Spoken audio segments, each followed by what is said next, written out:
ឆាជីវិតរបស់ស្ត្រីកូរ៉េម្នាក់ដែលធ្លាប់បានទីហ៊ានជប៉ុនចាប់យកទៅធ្វើជាទីស្ករផ្លូវភេទដែលត្រូវបម្រើផ្លូវភេទឲ្យទីហ៊ានជប៉ុននឹងក្នុងមួយថ្ងៃមិនក្រោម50នាក់នោះទេឧបទ្វីបកូរ៉េត្រូវបានដាក់អាណានិគមដោយប្រទេសជប៉ុនក្នុងអំឡុងឆ្នាំ1910ដល់ឆ្នាំ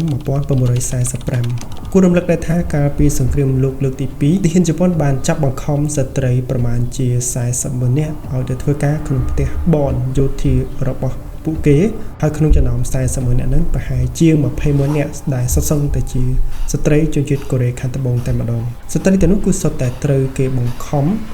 គេពង្រត់ឬក៏គេបោកប្រាស់ដើម្បីឲ្យទៅធ្វើការនៅក្នុងផ្ទះបនយោធារបស់ពួកគេក្នុងអំឡុងសង្គ្រាមលោកដែលកើតឡើងនៅប៉ាស៊ីហ្វិកហើយនៅក្នុងនោះក៏មានស្ត្រីជនជាតិកូរ៉េម្នាក់ដែលគាត់មានឈ្មោះថាលីយ៉ុងសូបន្ទាប់ពីនេះគាត់មានវ័យប្រហែលជា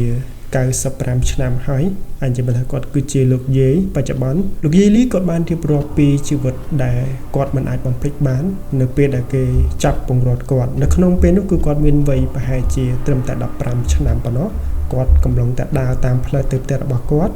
ត្រូវបានទាហានជប៉ុនបានចាប់បង្ខំគាត់យកទៅធ្វើជាទីសកលបម្រើផ្លូវភេទនៅក្នុងផ្ទះបនយោធា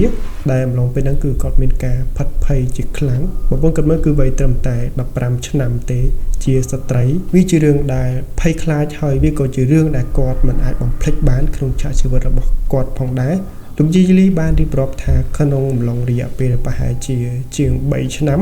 គាត់ត្រូវទទួលទាហានជប៉ុនឬក៏បម្រើផ្លូវភេទឲ្យទាហានជប៉ុនហ្នឹងគឺមិនក្រោម50នាក់ទេក្នុងមួយថ្ងៃវាជាការចងចាំដ៏អាក្រក់បំផុតមួយក្នុងឆាកជីវិតរបស់គាត់ក៏ដូចជាប្រជាជនកូរ៉េខាងត្បូងទាំងមូលតែម្ដងហើយមិនឆ្ងល់ទេថាហេតុអីបានជាប្រជាជនកូរ៉េខាងត្បូងគាត់ស្អប់ជនជាតិជប៉ុនគឺដោយសារតែមូលហេតុដែលជនជាតិជប៉ុនធ្លាប់បានដាក់អាណានិគមលើប្រទេសគាត់ហើយរឿងដែលគាត់មិនអាចបំភ្លេចបានគឺទាហានជប៉ុននឹងតែម្ដងគឺបាន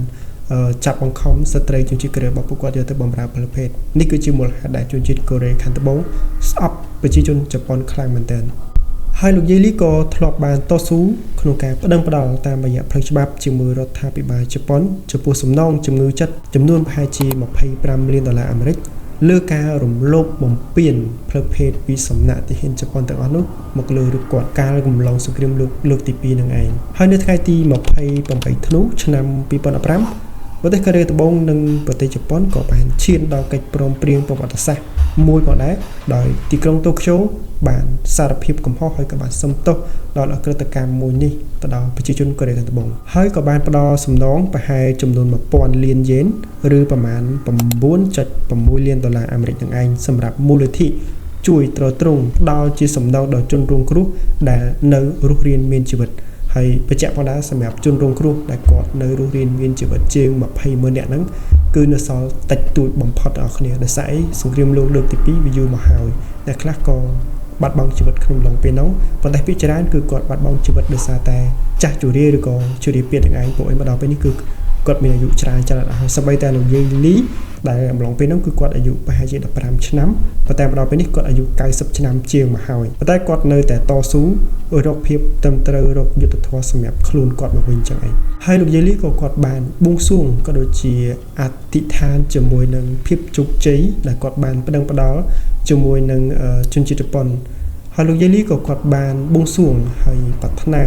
ឲ្យជនរងគ្រោះដែលជាជនជាតិគាត់ក៏ដូចជាជនជាតិផ្សេងៗទាំងអស់បានទទួលបាននៅយុត្តិធម៌ឲ្យបានដឹងឮដែលប្រទេសជប៉ុនគាត់បានសុំទោសជាមួយនឹងកំហុសឆ្គងទាំងអស់នេះដែលបានកើតឡើង